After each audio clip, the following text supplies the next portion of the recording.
Hi viewers, in continuation of lectures on bioinorganic chemistry, today we will discuss about photosynthesis. As it may take a long time to finish the entire topic, let us confine today to the introduction part and photosynthesis in bacteria. We will discuss about photosynthesis in advanced green plants in the next video.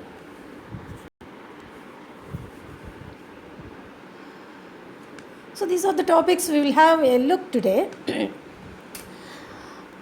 The first one is definition of photosynthesis as well as the chemical reaction behind it, and then the organisms in which photosynthesis occurs. Then of course we'll see some interesting aspects of photosynthesis which we don't know actually. And then the next one is we'll discuss about the structure of chlorophyll, which is the responsible for photosynthesis. Then finally we'll discuss about photosynthesis in bacteria in detail, that is two different types. Photosynthesis in purple bacteria as well as in green sulfur bacteria. So then what is photosynthesis? So this is the word which is a combination of two words, photo and synthesis. So photo means light and synthesis means the product obtained by an addition reaction. So photosynthesis is the addition reaction that takes place in presence of light.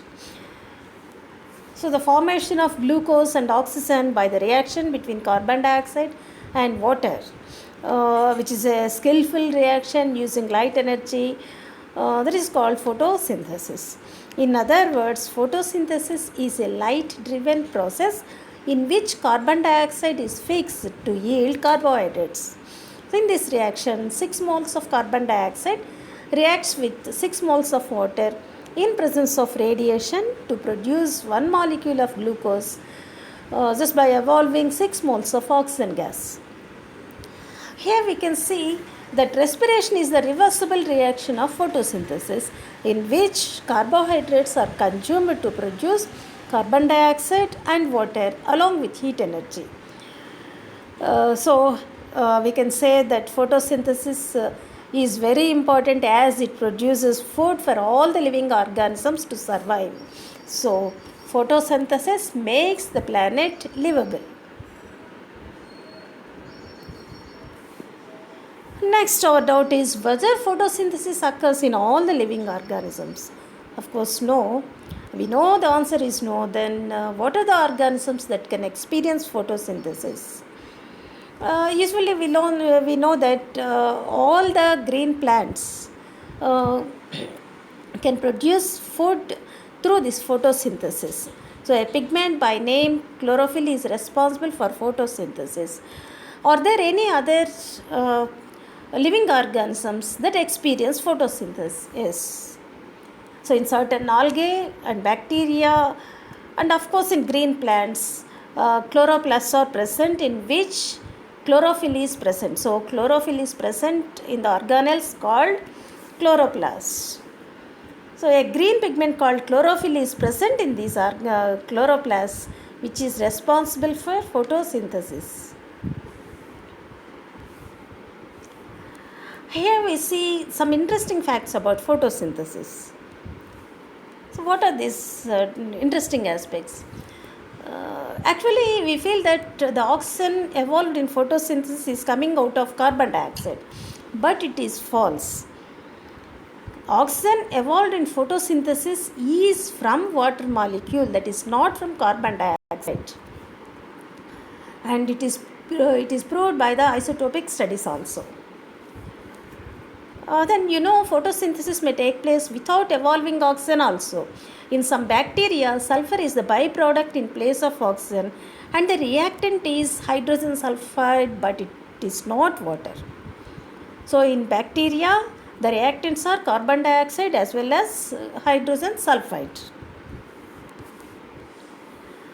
Apart from leaves, there are other parts of plants which can experience photosynthesis. For example, green stems. In desert plants, the stems participate, the chlorophyll which is present in stems is responsible for photosynthesis. And finally, the color of leaves is not green. Is it true? Yes, of course. In the process of photosynthesis, chlorophyll absorbs red and blue light for energy, leaving green light to be reflected. So that means leaves keep red color with them and emit green radiation in which they look like.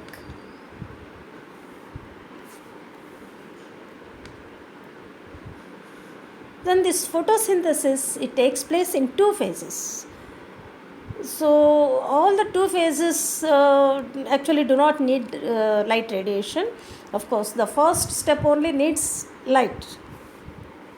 So the first step is the light radiation, which uses light energy to generate NADPH and ATP. So NADPH means that is nicotinamide adenine diphosphate, that is reduced one. Then ATP, that is adenosine triphosphate, which store energy. Then the second phase is which that is the dark reaction. Actually it does not need energy, that's why it is called as dark reaction. So here NADPH and ATP are used to synthesize carbohydrate from carbon dioxide and water.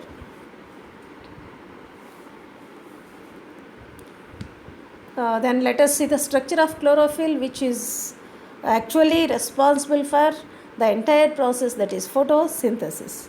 So the principal photoreceptor in photosynthesis is chlorophyll, and it is a porphyrin complex of magnesium.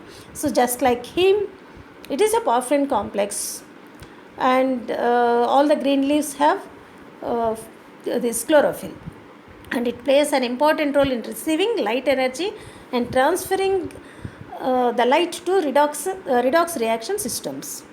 So the structure of this macrocyclic tetrapyrrole derived from protoporphyrin 9 as in the case of heme, but it differs in some aspects with heme. So the central metal ion present in chlorophyll is magnesium 2+, that is Mg2+, while in heme it is iron 2.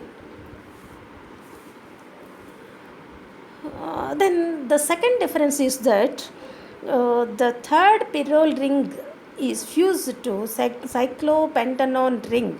So here there is one more ring, ring 5 is there, that is cyclopentanone ring.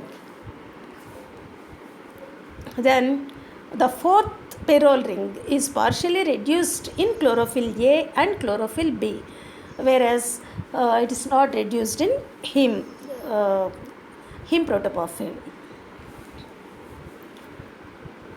So one more difference is that the propynyl side chain of fourth ring is esterified to a tetraisopropanoid alcohol, that is called as phytol tail. Then chlorophyll B has a formyl group in place of methyl substituent ring. So here is a minor difference between chlorophyll A and chlorophyll B. Chlorophyll A has a methyl group, whereas chlorophyll B has a formyl group. Actually, we can see it in the next slide. So here it is the structure of chlorophyll.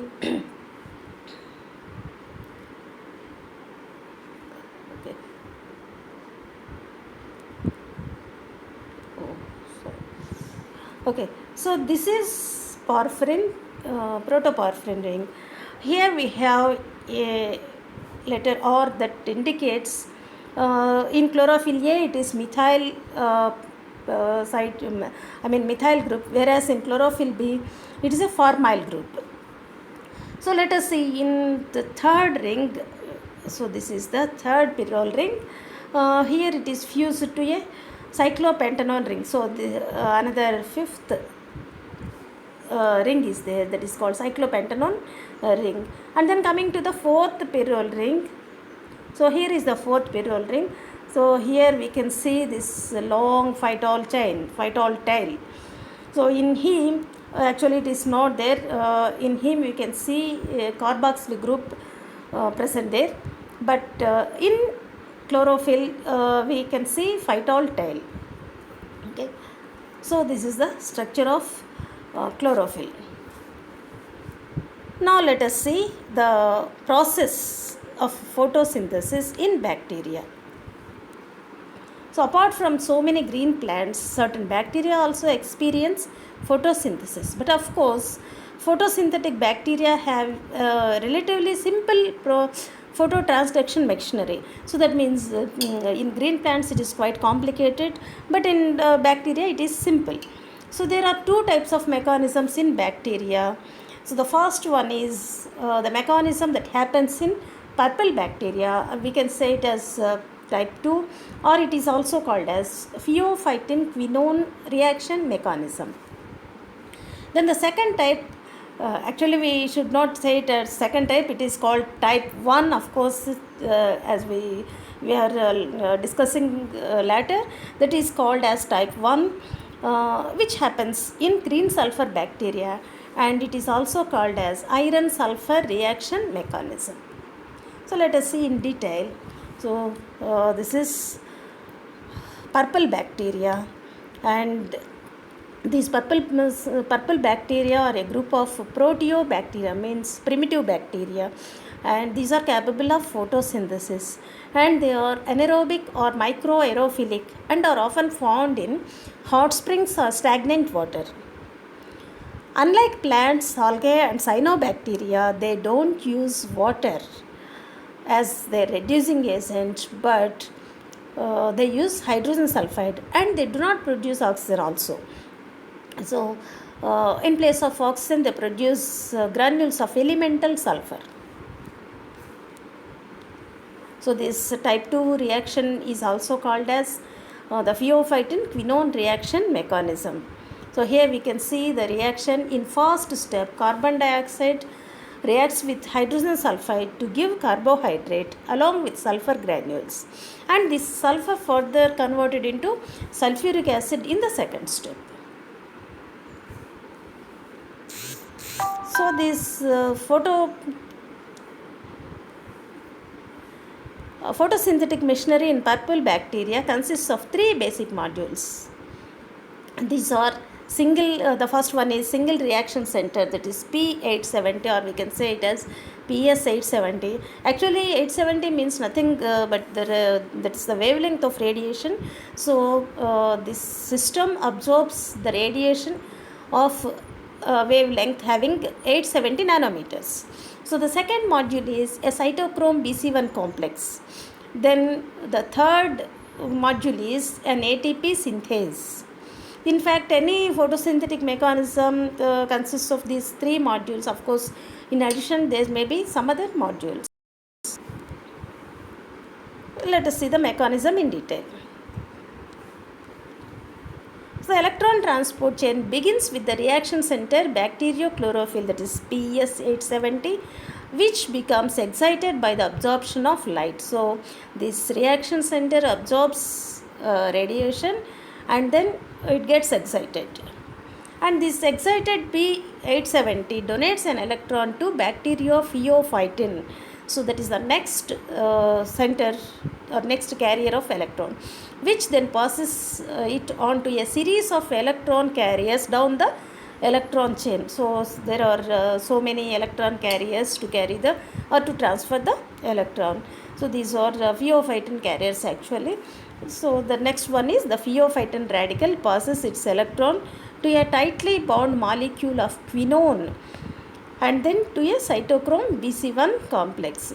So from what is that bacteriochlorophyll, then excited state, then from there it goes to pheophytin, then to that quinone, from quinone to cytochrome BC1 complex. So in this process it will generate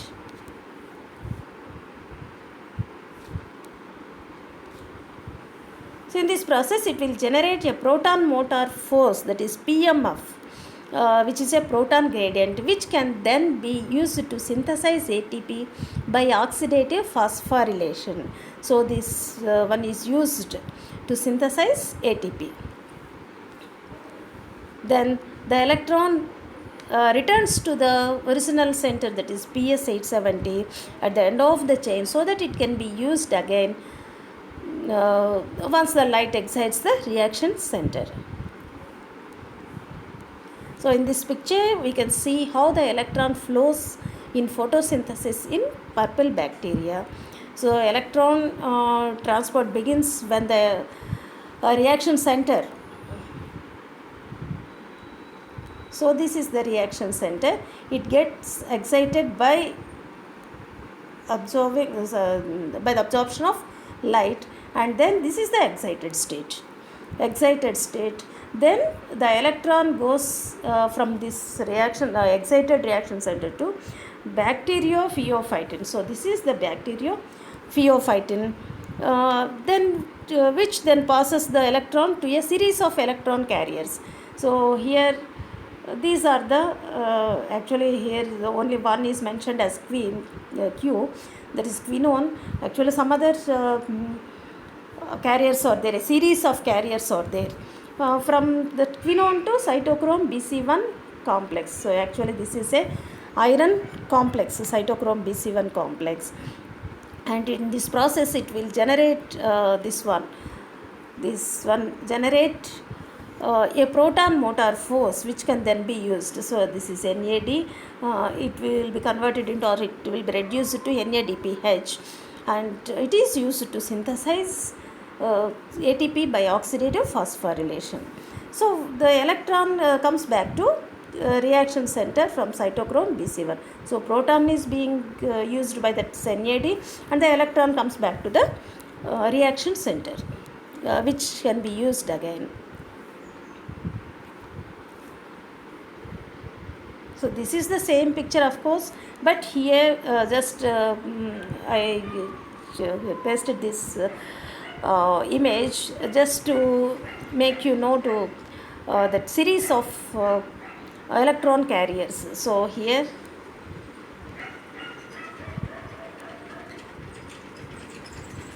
we can see a variety of series of electron carriers, quinone A, B, pool. Actually I will give you one more link how this electron transfers from one carrier to another carrier. So this is the picture that shows how electron moves or electron transfers from one carrier to another carrier. So here we can see cytochrome BC1, then it gives one proton to for the production of ATP, and the electron comes back to the reaction center. So this is photosynthesis in purple bacteria, that is type 2 photosynthesis. That is very simple one. Then let us move to the next one, that is photosynthesis in green sulfur bacteria. So this is called type 1 mechanism, and the reaction center is type 1. And in this picture you can see the green sulfur bacteria. They are a family of anaerobic photoautotropic bacteria, and most closely related to the distant bacterioids, and these are present in deep sea levels.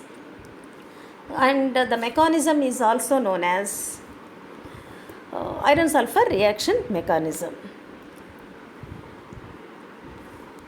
So in this bacteria, photosynthesis is achieved using bacteriochlorophyll, that is BCHL means bacteriochlorophyll, C, D or E along with A and B. Actually in purple bacteria only chlorophyll A, that is bacteria chlorophyll A and B are present, but in case of green sulfur bacteria, along with A and B, C, D and E also present. So the electron chain of green sulfur bacteria uses the reaction center of bacteriochlorophyll, that is P840. That means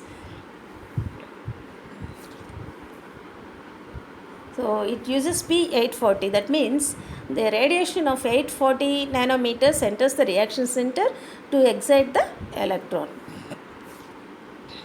So when light is absorbed by the reaction center, P840 enters an excited state with a large negative reduction potential.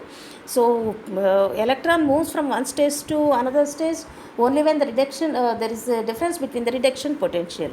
So readily it donates the electron to pass it on down to the electron chain. That means again there will be some electron carriers. So the electron is transferred through a series of electron carriers, as in the case of purple bacteria, and complexes until it returns to 840 P840, or it is used to reduce NAD plus.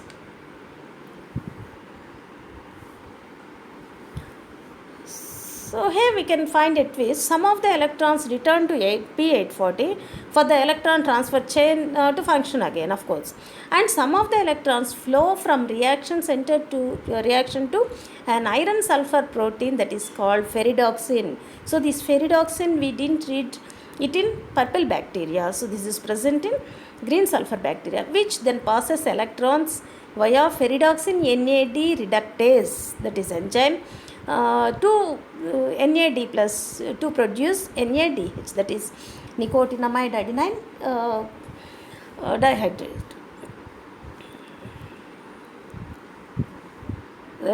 Nicotinamide adenine diphosphate. So the electrons taken from the reaction center to reduce NAD plus are replaced by the oxidation of hydrogen sulfide to sulfate in the reaction. So in this picture we can see how electron moves from one stage to another and returns to the original reaction center again.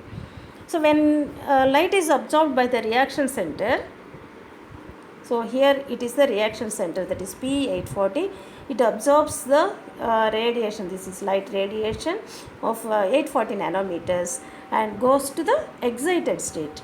So from there the electron is transferred through various electron carriers. So again that is bacteria chlorophyll, another type of bacteria chlorophyll, and then to this ferredoxin. Ferredoxin is there, and from there it goes to quinone again. So from quinone, from ferredoxin, that may be used for the synthesis of NADH, or for the reduction of NAD to NADH, and some other electrons move from ferredoxin to, that is iron sulfur complex, to quinone, and from there to cytochrome BC1 complex. So here from cytochrome BC1 complex it goes to again that is also cytochrome BC, and from there to the original state, that is the reaction center again to be used for another excitation.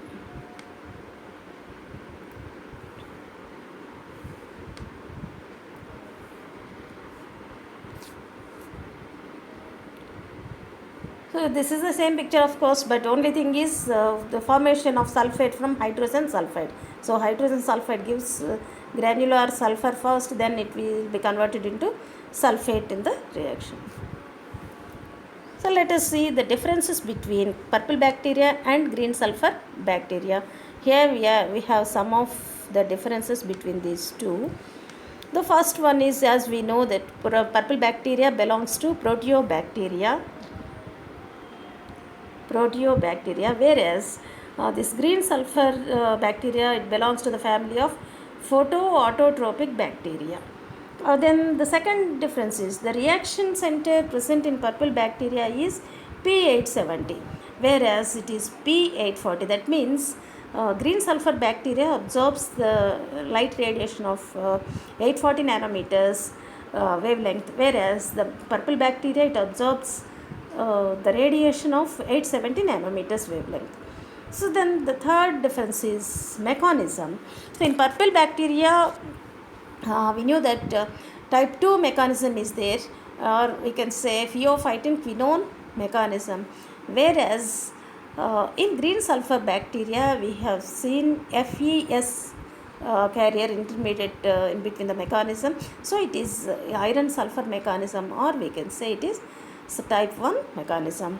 Then coming to the types of chlorophyll, in purple bacteria we have seen only bacteria chlorophyll A and B types are there, whereas in green sulfur bacteria along with A and B we can see C, D and E types also.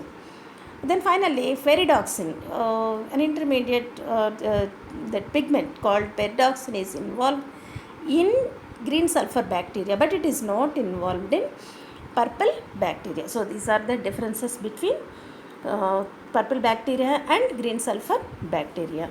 So before closing, let us sum up the points what we have learned today. So the first one is I learned what is photosynthesis and reactants involved and the chemical reaction of photosynthesis is also discussed. Then the organisms which undergo photosynthesis also we discussed that the organisms which have a pigment called chlorophyll can experience photosynthesis. Then the third one is just some interesting aspects also we discussed. Then the structure of chlorophyll which is responsible for photosynthesis, we have seen the structure of chlorophyll in detail. Then we discussed about the photosynthesis in purple bacteria, that is type 2 mechanism in detail, and how the intermediates are involved in carrying electron from one stage to another stage. And similarly we discussed about the photosynthesis in green sulfur bacteria also, that is type 1 mechanism or FES, that is iron sulfur mechanism. And finally we have seen the differences between both the bacteria, that is purple bacteria and green sulfur bacteria, are also discussed. So with that, let me stop here, and in further video we will learn about photosynthesis in advanced green plants. So thank you for watching.